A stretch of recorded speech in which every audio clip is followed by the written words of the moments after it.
안녕하세요. 오늘은 한국교회사 15번째 시간, 오늘은 신사참배에 관한 문제를 다루는데요. 이 신사참배로 인하여서 한국교회는 많은 어려움을 겪게끔 되어지고, 또한 교회는 분열이 일어나게끔 되어지는데요.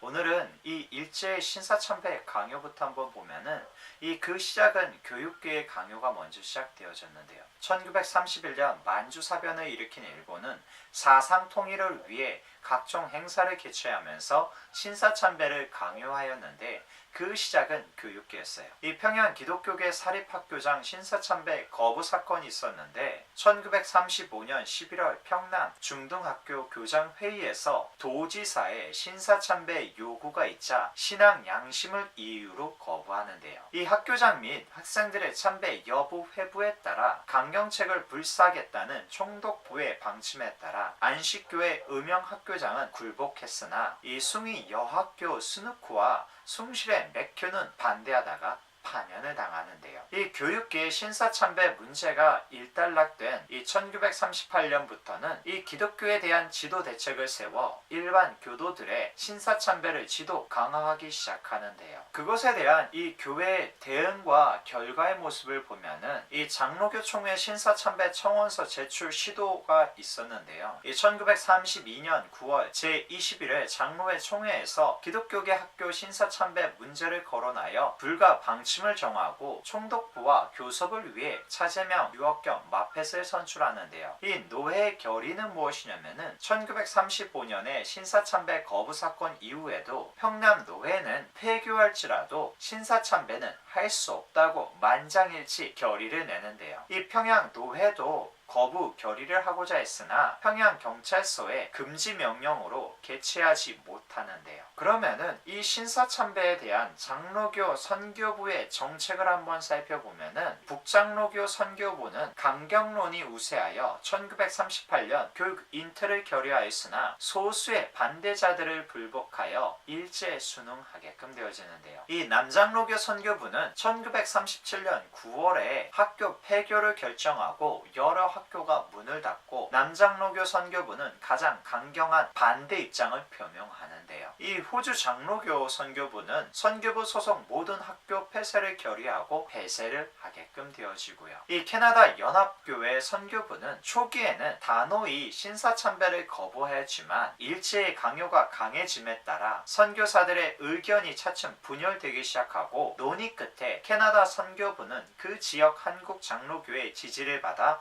당국과 타협하여 학교 운영을 계속하기로 결정을 하는데요. 그러면은 감리교회 신사참배 가결을 보면은 이 감리교계 선교사들과 캐나다 선교부 선교사들의 학교는 신사참배를 국가 의식으로 받아들였기 때문에 별다른 마찰이 없었는데요. 이후 일제와의 마찰을 피하기 위해 1936년 6월 당시 감리교 총리사 양주삼이 총독부 초청 좌담회에 참석 후 일제 입장을 따르기로 하고 1938년 9월 성명으로 재확인을 하는데요. 그리고 천주교의 신사참배 시행을 볼 수가 있는데, 이 초기에는 신사참배를 이단으로 규정하고 엄히 금지하였으나 1930년대에 들어서서 이 신사참배를 일종의 국가 의식으로 인정을 하는데요. 교리를 수정하였고 1936년 5월 무솔리니 지배하에 교황청의 훈령으로 신사참배에 완전히 굴복하게끔 되어지고요. 그리고 장로교의 신사참배 가결이 되어지는데요. 이 장로교는 1938년 2월 평봉노회가 신사참배를 결의한 이래 총회가 열릴 때까지 전국 23개 노회 중 1개 노회가 신사참배 결의하였는데요. 일제는 각지 경찰서장에게 총회 총대로 선정된 노회 대표들을 협박하도록 하는데요. 1938년 9월 제27차 총회 평양 서문박교회에서 불법적으로 신사참배를 가결하는데, 일제는 강경파인 이 주기철, 최정민, 이기선을 예비 검속하고 총대원을 한 사람씩 불러 협박으로 신사참배를 신사참배의 가결을 촉구하게끔 되어지는데요. 이 총회시에는 경관 97명을 동원하여 193명의 총대원 사이사이에 앉게 하여 반대자들을 제재하게끔 되어졌고요. 이 평양, 평서, 안주 세 노회를 대표해서 박응률이 신사참배는 국민의 당연한 의무라고 역설하면서 결의와 성명서 발표를 제안하였고, 이 블레어의 반대 발언을 제재한 후에 이 박이면의 동의 기린섭의 제청을 거쳐 홍택기 총회장이 가결을 선언하게끔 되어지고요. 그에 반해서 심내교에서는 신사참배 반대를 하였는데요. 이 신사참배를 불복종으로 교단 해체의 비운을 겪었고요. 1940년 교구와 신조를 제출토록 명령을 받았는데요. 1942년 6월 일제는 원산 총부를 수색하고 이종건 감목을 구속하였으며 9월에는 32명의 교단 지도자들을 원산 구치소에 수감시키는데요. 1944년 5월에는 마침내 이 신사참배 반대로 인하여서 교단 해체령을 내리게끔 되어지고요. 1944년 2월 13일 함흥 형무소에서 전치규 감목이 순교하는 일이 있고요.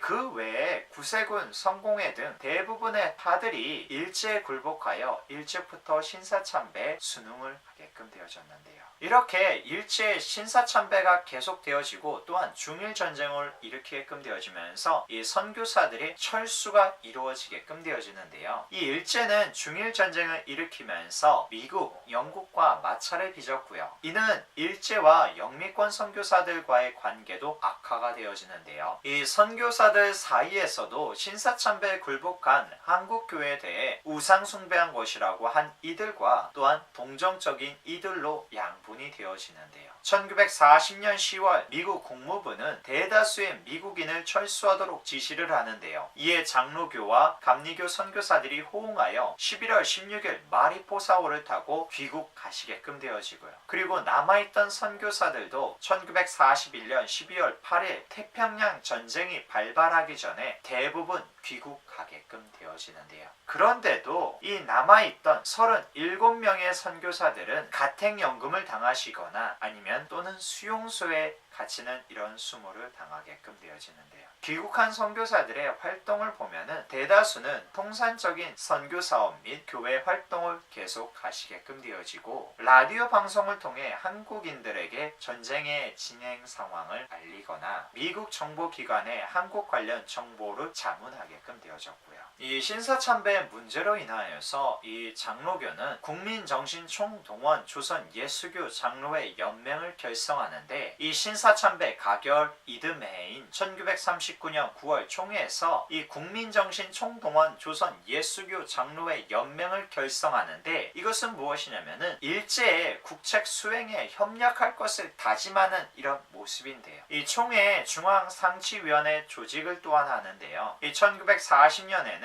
총회 중앙상치위원회를 조직하여 정인과 목사가 총간사로 취임하였으며 이 위원회는 장로회 지도 요강을 발표하였고 그 실천 방책으로 신사참배, 동방요배, 한국신민서사 제창 등 규정을 하는데요. 이 일제에 대해서 동조를 하는데 교회의 헌법, 교리, 교법, 의식 등을 전반적으로 재검토하여 민족주의적 색채를 배제하게끔 되어지고요. 이 찬미가 등 기독교 출판물을 검토 또한 국채에 배치되는 이 자구를 개정하였고요. 또한 감리교는 이 총리원의 결의안으로 혁신안을 마련하였는데 1940년 10월 총리원 이사회에서 결의안과 함께 혁신안을 마련하여 발표하는데 이 일제의 협력은 기독교인의 의무이다. 국민의 의무 이행과 신체제에 순응하는 것이 기독교인의 당연한 의무로 규정을 내리는데요. 일제의 적극적 동조가 있고 민주주의, 자유주의의 배격과 일본 정신의 함양, 일본 감리교회와의 합동, 일본적 복음 천명, 심지어는 개책교회 애국반의 활동 강화와 교도로 하여금 지원병에 다수 참가케 할 것까지 규정을 하는데요.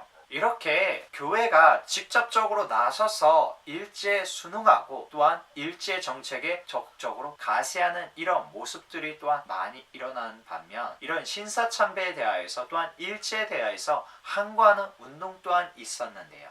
그의 대표적인 이 인물로 우선 주기철 목사님을 보면은 이 경남 창원 출신으로 평양신학교 졸업 후 1925년 경남 노회에서 목사 안수 받고 부산 효량교회에서 목회를 시작하셨는데요. 이 1931년 마산 뭉창교회에 부임하여 목회하던 중 1936년 평양 산정형교회가 송창근 목사의 자유주의 신앙 문제로 사임하여 공석이 되었을 때에 이 박형룡 박사의 권유로 부임을 하였는데요. 이 평양 산정형교회에서 신사참배를 공개적으로 반대하였고요. 1938년 1차 검속 이래 1944년 4월 21일 순교할 때까지 전후 4차에 걸쳐 검속되어 7년 동안 옥고를 치르게끔 되어졌는데요. 이 수감 중 일제의 사주를 받은 노회장 최지화와 평양 노회는 주기철 목사를 파면하였으며 산정원 교회 역시 일제에 의해 폐쇄가 되어져서 문을 닫게끔 되어졌는데요. 이 1944년 4월 21일 순교하게끔 되어지는데요. 그리고 손양원 목사님을 보실 수가 있는데 경남 함흥 출신으로 1925년 경남 성경학원을 졸업 후 부산 감만동 교회 이 나환자 교회에서 전도사로 부임을 하시는데요. 이 1938년 평양 신학교 졸업 이듬해 7월부터 여수 애양원에서 심우하시고 경남 노회에서 목산수를 받고 계속하여 애양원에서 목회하던 중 1940년 9월 25일 신사참배 반대로 구속이 되어지는데요. 이 재판을 받은 후 1943년 5월 17일 이 만기 출소하기로 되었으나 출소하지 못하고 계속적인 이 신사참배 거부로 인해 경성 구금소에서 청주 구금소로 옮겨 다니면서 해방이 될 때까지 이 6년간의 옥고를 치르게끔 되어지고요. 이 그 밖에도 신사참배로 인하여서 투옥된 많은 이들이 있는데요. 이 최건능 목사님 외에 2000여 명의 신앙인들이 구속이 되어졌었고 또한 50여 명의 분들은 이 순교하시게끔 되어졌는데요. 이렇게 신사참배로 인하여서 많은 분열이 일어나게끔 되어졌고 이 신사참배 반대 운동의 이 교회사적 의의의 한번 모습을 살펴본다라면은 이 첫 번째로 이 우상숭배와 맞서 싸우며 신앙의 순수성을 지켰다라는데 그 첫째 의의가 있고요. 둘째로 당시 교회의 변질을 경고하였는데요. 이 세 번째로는 이 일본적 체계를 부정하고 민족 말살 정책에 저항하는 이런 민족사적 의의가 있었는데요. 이렇게 우리가 오늘은 일제시대 가운데 신사참배 문제로 인하여서 많은 분열들이 일어나게끔 되어졌고 그것에 저항하여서 교회가 이 순수한 모습을 찾고자 하는 그런 노력들이 또한 있게끔 되어졌는데요. 그런데 이제 해방을 맞고 나서는 이런 신사참배에 함께했던 모습과 또한 신사참배에 저항하고 감옥에 갔던 분들이 이런 다시 한 교회 안에서 만나게끔 되어지면서 이것은 한국교회 안에 분열을 가져왔는데요. 우리가 다음 시간에는 이 한국교회 해방과 분열에 관련된 모습을 한번 살펴보도록 할게요. 우리가 또 다음 시간에 만나도록 할게요.